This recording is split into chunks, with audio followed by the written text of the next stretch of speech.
think it'd be great to ask some people around me who I trust their opinions about some different questions. So you're the guy today, so I want to ask you some questions. It's concerning. Yeah. It's concerning that I'm the guy today. Disconcerting. Oh, that too.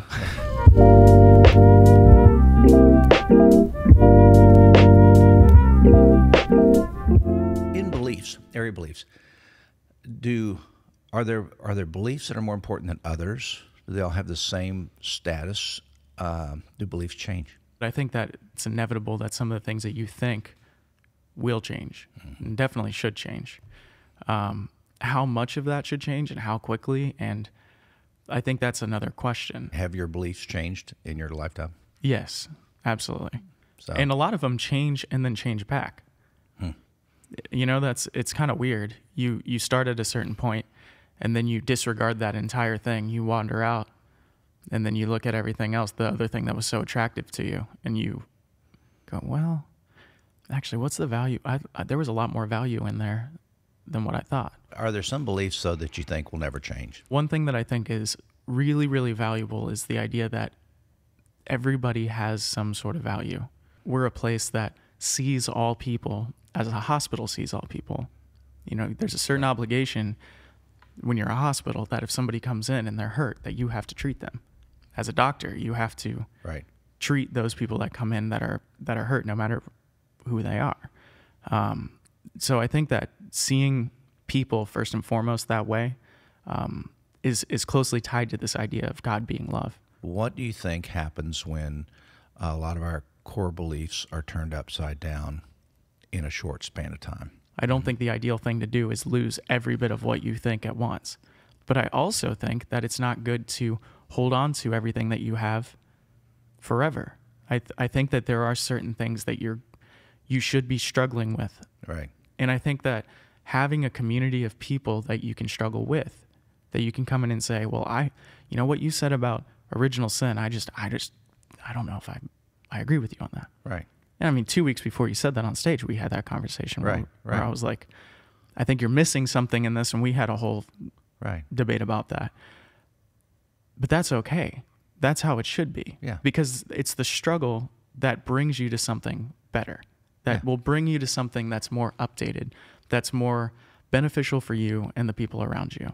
And I think that if a belief is not helping you and not helping the people around you, then it's something that should be evaluated. So how do we establish stronger beliefs? How do we get to a place where our belief structure, and then we haven't even talked about faith yet, but how do we get to the point where we say, this is a good process for my beliefs to know what I believe and why? Is there a process you go through for that?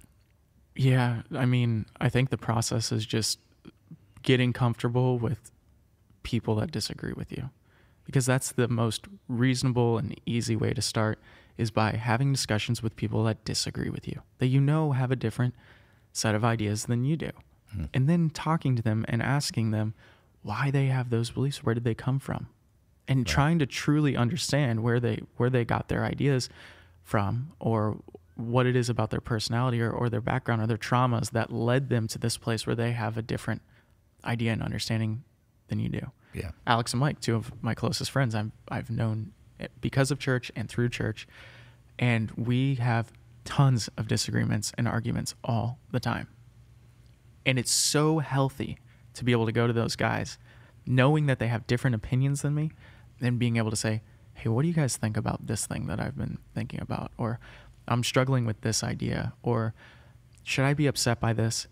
And having good people that are different than me, that have different beliefs than me, to say, well, this is how I see it, and well, this is how I see it.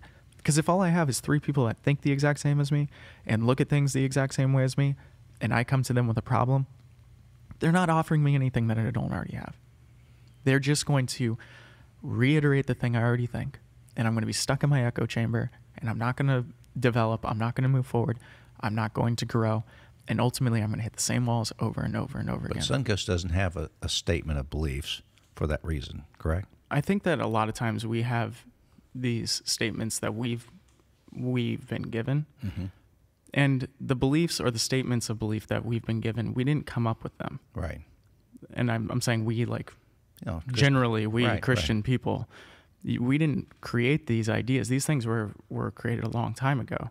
And you got to take a hard look at why they were created to begin with. And those are the things we can know. Yeah. You can know the history of how the creeds came to be, or how these statements that are boiled down into one little bite-sized thing came to be. And there was much debate, and there were church splits, and some people were killed. They were outcasts. They were shunned. I mean, terrible things happened just to get this one little statement that you take and say, well, this is what I believe. Yeah. It's like, well, that's not your belief. You didn't give your life for those beliefs the way that these people did. What's interesting about a lot of those beliefs is they were not dictated by the church, but they really came under the dictation of the emperor at the time. So it really was like, let's use the president of the United States. Yeah. How would you like him writing doctrine today? Or at least enforcing it? Half the country would not be very happy about that. Yeah. Half would not be, and half would be pretty excited about it. But regardless of which half, is he really in a position academically or scholarly to make that call? And the answer is probably not. But many times, a lot of these debatable things was a coin toss to this guy, and he chose this over that. So when we were it was political to how it served, how it worked in his best interest. But sometimes over the years, we have something like that that's becomes sacred in some way, which I think is always it becomes less sacred when you can go back and show how, like you were mentioning, I can show you the history, where it came through history, when it was decided here, what the political, economic situation was, the culture was saying this, and this is where this came out. So it wasn't ordained of God in the very beginning of time. Right. But still, you have to say sometimes those things were necessary in that day and age, but not necessarily necessary 100 years later. So sometimes it takes a historian and some scholarship to try to find that, or a good Wikipedia, because there are many different sides of many different beliefs. I was going to say, you and I don't hold all the same beliefs. I look at sermons that I've taught 10 years ago and go, I wish I had not said that, because I think I could articulate that better. I don't necessarily believe exactly what was said then, but that's where I was at that moment, doing the best that I could.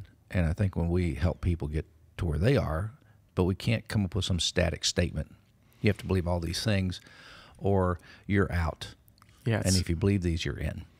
Yeah, that's ridiculous. And that doesn't mean you don't believe anything. Right. It means that how are you supposed to put together a statement of belief for a community of 1,000 people that come together and shouldn't and don't all hold the exact same beliefs? Right. Agreed. Even if you end up keeping the same belief you had, it should be something that you are continually looking at and saying, all right, I've held this for a long time. Is this the best thing for me? Is this true as far as I can tell? Like, that is not hurtful to you. Right. What's the difference between faith and belief? I think faith is in this whole other category where it's not necessarily something that you have evidence for, but you say, what is it that I hope will happen? And then you go further to say, I'm going to act like that's going to happen, even though I don't have any really solid reason. That's faith. Right. If you had evidence or you had some reason to believe it, to me, it doesn't seem like faith. And if you have it sitting right in front of you, you don't have to have faith that this table is wood. You don't even have to believe that this table is wood. This table is just wood. Can we help people develop faith? I think that to develop your faith, you have to ultimately look out and see what it is that what it is you should be hopeful for, first and foremost. I think if you look out into the future and you say, I hope that my family does well, I hope that my friends do well, I hope that I do better so that I can do more for them, and I think that's a good thing to have hope for. And I think that's a good thing to put your faith in. And coming back to this idea of God being a loving God, I think that a lot of times that's kind of said, and it means so many different things to so many different people, which is fine. That's good.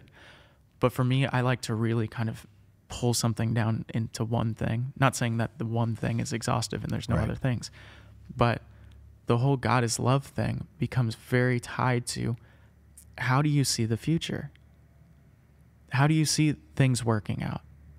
Is God a God that creates everything and then he allows a lot of it just to be meaningless suffering and that's it? Or is God the God that creates all this and says, somehow, even though things look like they may not work out and this may not look like it's worth it, believe that it is worth it, act like it is worth it, and somehow it will be worth it. Mm-hmm. And that's where I see this hope and love and faith thing all come together. Yeah, I think that's well said.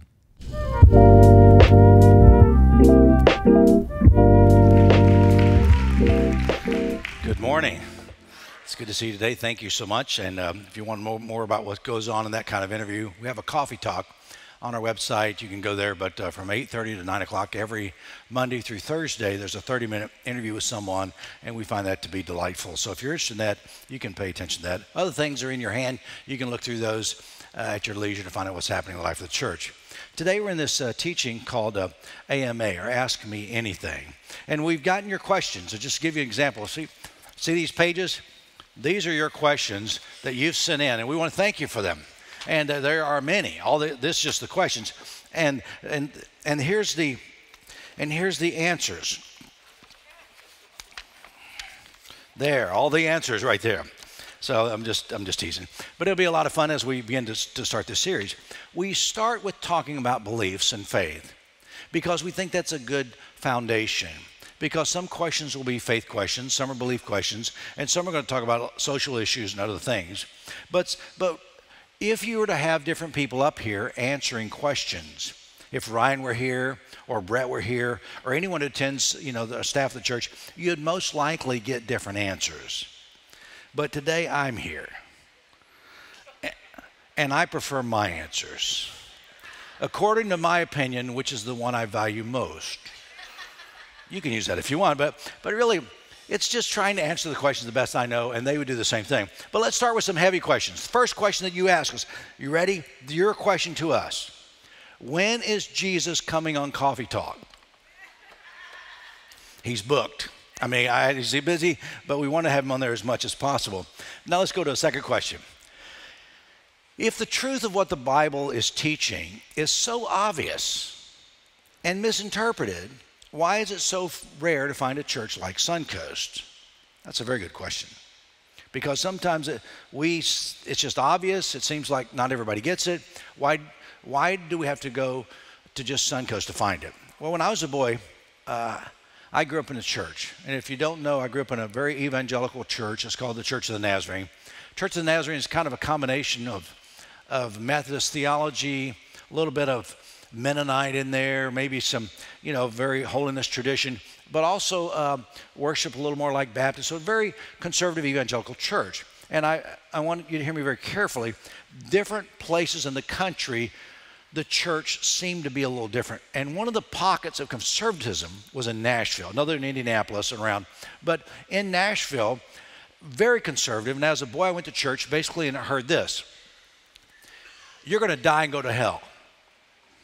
As a matter of fact, you're going to burn forever. It's going to be torturous like anything you can ever imagine, and you need to confess your sins, and I'm going to give you a chance to come down here and pray, and you pray this prayer, and you confess your sins. And as a little 5 or 6 year old boy, I remember going to the front and just saying, God, I don't want to go to hell. I don't want to burn in hell, and I confessed my sins, and I was born again 247 times. I mean, every time they gave that, I don't want to, still if somebody said that, I don't want to go there. It's inappropriate.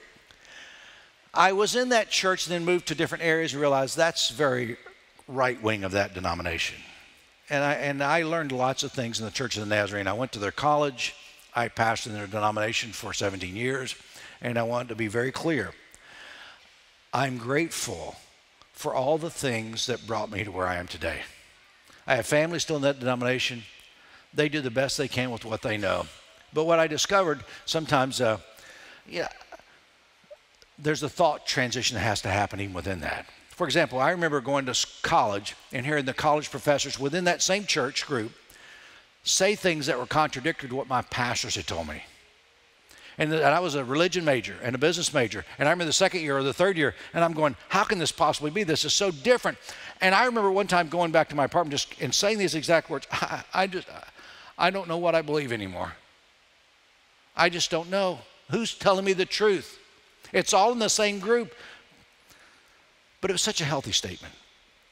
And I began later to begin to put the pieces together. And I had to reconstruct a faith journey that fit who I am.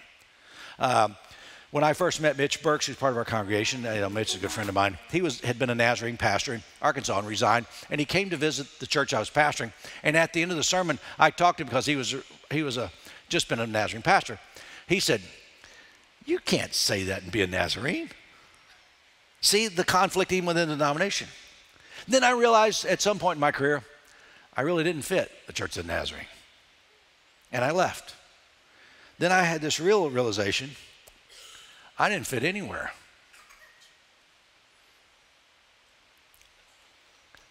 Suncoast is the church designed for those on the aisle of misfit toys. You know that? I mean, that's who we are. Anyway, I mean, and I founded Suncoast so that I would belong. And I see all these dysfunctional people out here. And I realize I am home. We're all the same. We don't fit other places, so we come here. I had a conversation with Ryan one day, and I said, Ryan, you ever felt this way that if people don't agree with me, that it's because I really have not explained enough? He said, exactly. Because I'm very passionate about what I believe, but I try not to believe irrational things.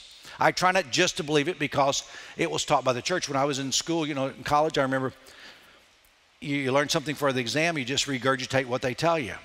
And, whatever you teach me, I tell you back. And that's why I was an A student, because I was very good at that.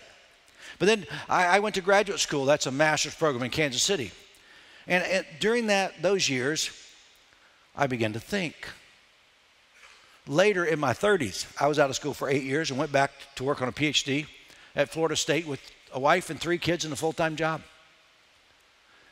And as an adult, I was so much into evaluating what I believed and why. I remember at the end of that journey, meeting with a PhD committee, and they basically pulled me together, and one of the guys said, I need to ask you one question, Larry, before we sign off on everything. He said, how can you possibly pastor knowing what you know? Basically, the church is going to eat you alive. The church does not embrace academics. Academics in the local church clash, but many pastors in our community have been taught the same things I've been taught.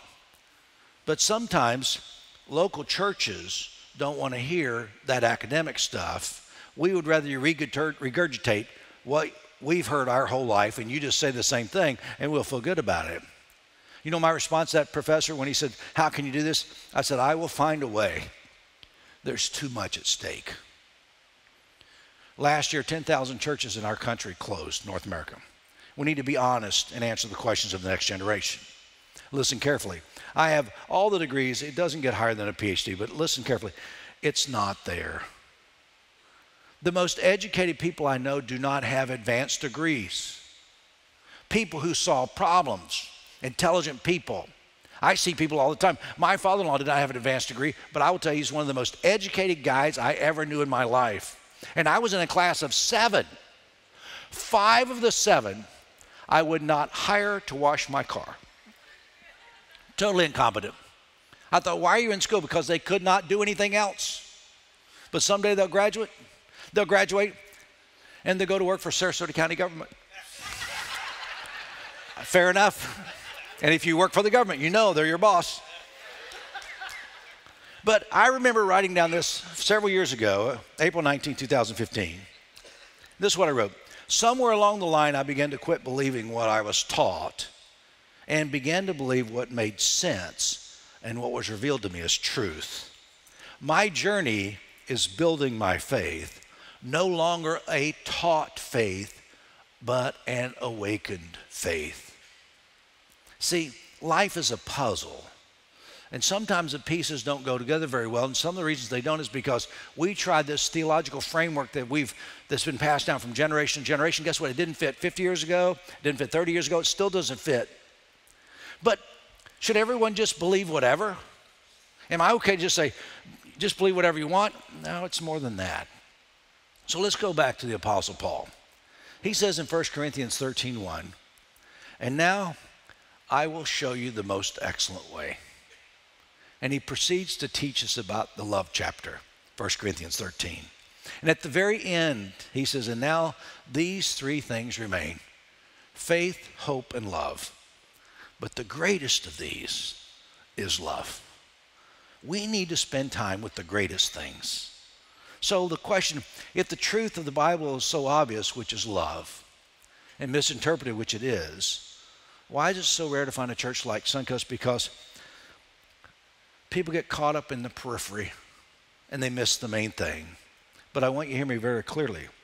Suncoast is not the only church that's changing. We're on the front edge of the wave and we've taken some shots for it. But I have guys calling me from around the country. I get emails from pastors who said, I just can't do this anymore. How could you possibly survive it? The world is changing. I call it practical Christianity. When I was in the seminary in Kansas City, one of the professors said, you know, you're going to come across some people one of these days and they're going to ask you questions. And if you're going to stay in this denomination, you're going to need to answer these questions this way. Redefine their question so that you can answer it honestly. What he really was saying, you got to really be careful in what you say. And being able to be articulate is important. But you know, in the area of academics, there's lots of opinions. There's lots of healthy disagreement. But in the church arena, we would rather keep it simple. Just give me these basics that everyone believes, because no one wants a controversial pastor. Listen carefully, Suncoast doesn't want to be controversial, but we are. In what way? We're going to proclaim the truth, not based on regurgitating what we've learned, but based on the Spirit of Jesus that's alive and well today. Suncoast does not enforce a doctrine. We don't have a statement of faith. We don't have a membership roster, but we'll always try to be as honest and academic and helpful as we can. See, what I want today, this may scare you. I want you, ready? I'm going to scare you. I want you to think. Oh, no, not that. Anything but that. Don't make me think. I didn't want to think when I was in elementary school, did you? Just tell me what I need to give you. Just tell me the right answer and I'll give it back to you. That's what we want. But we want you to think critically. We want you to evaluate. Because, why? Because the way you discover the most excellent way for your life is to think. A few years ago, I was criticized for saying some things about the traditional church and some of its concepts, and I could have said it better. I really should have said it better. Sometimes we deconstruct, say, well, I don't believe this, I don't believe this, I don't believe this. But what I should say, for example, I don't believe in the traditional concept of hell that's been taught by the traditional church, but I do believe in hell in this framework. But I didn't go further to say, but I do believe in this way. So now it's I don't believe in it at all, but it's not true. I just redefine it. I don't believe in atonement theories the way they've been positioned, and you don't even know what atonement theories are. I don't believe in a literal interpretation of the Bible, but I want you to know I read it in Hebrew and I read it in Greek, and I've studied it my whole life, and there are things in this that I will, I feel like I would die for. But I don't believe it literally because I think it cheapens it. It makes it less valuable. You want to make it say whatever you want, read it at face value and you can make it say whatever you want, but that's not what it's meant to say. And the reason I go deeper is because it gives me a job. That's my job, to try to help you understand what it says. I came out about a literal interpretation of the Bible. I came out a few years ago about the lack of acceptance of the LGBTQ community. We're a church that accepts people, and you'll find out more of that in any of the other questions. But I met someone who said they're going to fact check me. I'm going to fact check all your doctrines with the Word of God. I said, good luck. Because some of the things I found you can't find in there. Check the facts, please. But you cannot check the history of the church through the Bible, because the Bible doesn't record the history of the church since about 300. You can't find out the doctrines that were formed. If you want to fact check me, it's easy. Pull out this little computer in your pocket called a phone. Look it up. Wikipedia is a wonderful source of information. Look up literal interpretation. Look up traditional concepts. You can look it up and you can find there's so much truth in there. You know what I'm really amazed at? The early church, as I've studied it, did not have just one set of beliefs. There was no complete unity, but they loved each other.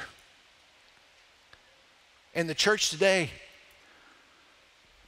they want everybody to have the same set of beliefs, and if you don't, they hate you. That's disturbing to me. Where did it come from? Emperor Constantine in 300s wanted Christianity to be the unifying factor in his Roman Empire.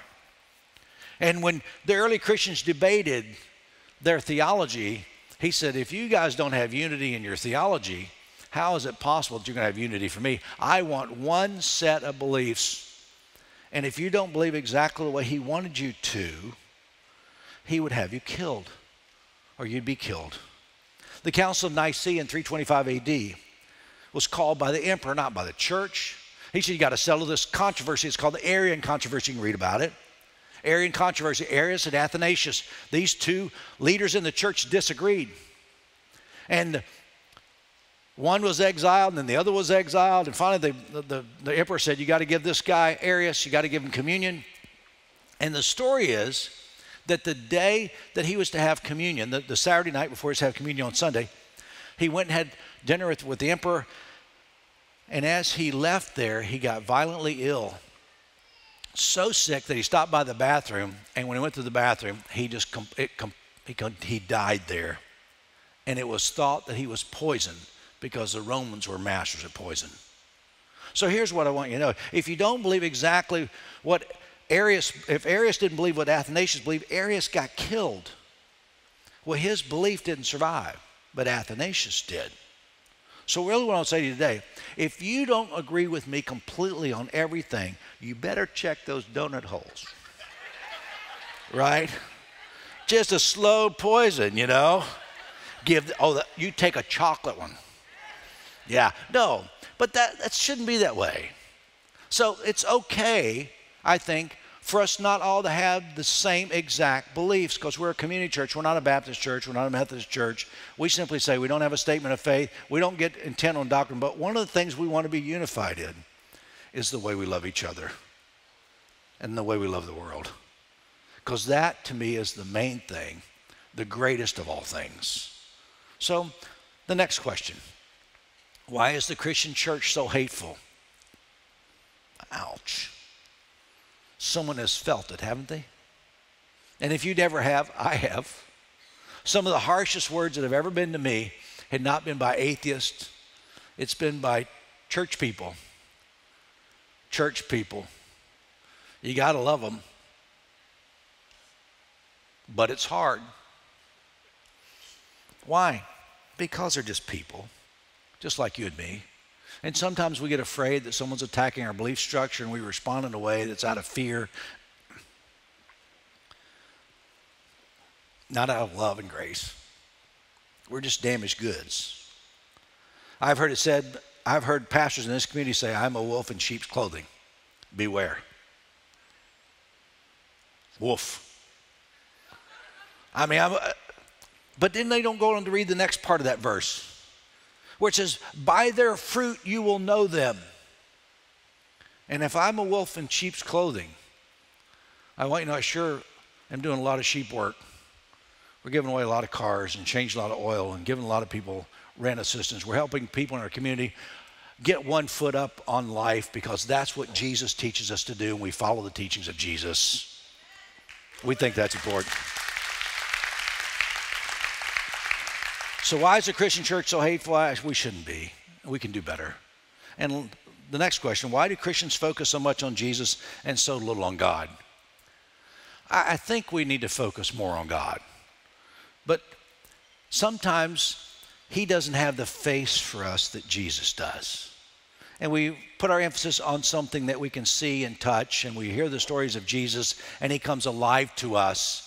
And because we can follow his teachings and when you understand his disciples, we think that it's easier to talk a little more about Jesus because he personifies who God is.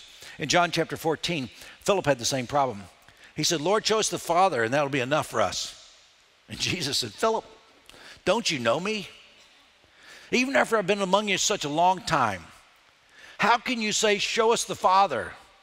Don't you believe that I am in the Father and the Father's in me? The words I say to you, I don't speak on my own authority. Rather, it is the Father living in me.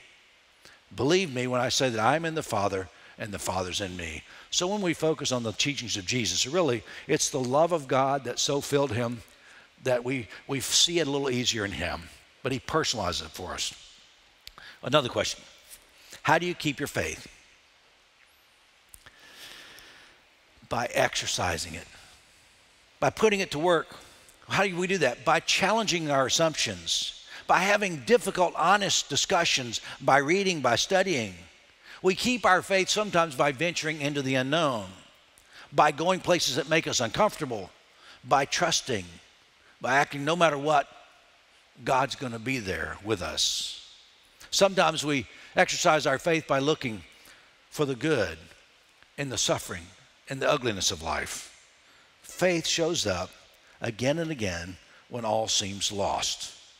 See, I'm a believer that Christ walks with us through all the avenues of life. He is there. So the last question for today is, so what does Suncoast believe? This is what we believe. We are followers of the teachings of Jesus of Nazareth. We follow his example. We live as he lived. We love as he loved. We try to believe that the love of God, he loves all of us the same. Well, you mean I'm not a dirty, rotten sinner? You're a child of God. And he loves you. And his desire is for you to be the best person that you can be, the best one you can be. He doesn't want you to be me. Thank goodness for that, isn't it? I mean, he wants you to be the best version of you. We believe in the more excellent way. Love. It's not fear that transforms us. That's what we believe at Suncoast. Can I pray for you? Father, thanks for your love and grace. Thank you for challenging us today with these questions. There are more to come, but we're excited to learn. And some of us are even excited to think. Open our minds to the grandeur of your love and your grace and the impact that you can make on the world through us, we pray. In the Spirit of Christ, amen. Would you stand, please? I'm going to tell you a story in closing. As I do, remind you that if you want to pray about anything, there's always someone up front who'd be delighted to spend a moment and pray with you. I just went to a cardiologist a week ago because it was 1 year ago I had a cardiac event. I grew up with something called Wolff-Parkinson's White disorder. I didn't know I had it, but it's really rapid heartbeat. And I noticed it would reveal itself when I played sports. I played racquetball and hit the wall, basketball when you get shoved to the side. Anytime there was an impact, my heart often would go double time. And it wouldn't go from 70, sometimes it'd go 200 plus beats a minute. Usually for only a minute. And it would go back. If I could just lay on a cold floor. And I'd tell people, look, my heart is double timing. I'm going to be okay. Don't talk to me for 1 minute. It's just impossible. People checking my pulse. Are you going to be okay? Should call. What part about don't talk to me do you not understand? So then I'm not very Christ-like in what I do. But anyway, that's a different story. Just near death, you should be. Last year, I had an event that lasted 30 minutes. And it frightened me because it wouldn't go back. And it hurt. And when it finally did go back, I called my doctor who sent me to a cardiologist who sent me to an electrophysiologist. And in the process, they said, have you ever had this checked out? I said, yes, I have. When? Well, it's a while back. Well, how long's a while back? Well, 40 years ago. They go, well, 40 years ago? Well, what'd they say? They said, I had an electrocardial phenomenon. And my doctor said, what the bleep is that? I said, you're the doctor. He told me tell that what that means? That means we don't know. He said, but we do know now. And they scheduled me to go in, and I went into Sarasota Memorial Hospital, and for 5 hours I was under. They went into my heart and burned these circuits, these short circuits that I was born with. They simply cauterized them and burned them so I never would have that problem again. Now, 1 year is gone, never had an episode in a year. They said I'm 100% heart cured. That good?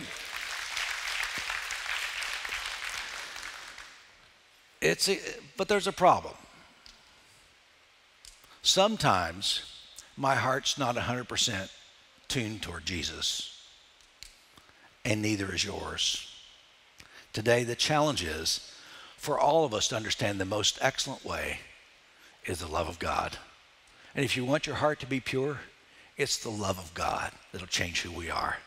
And I'm just here to remind you, he loves you, and so do I. God bless. Thanks for coming today.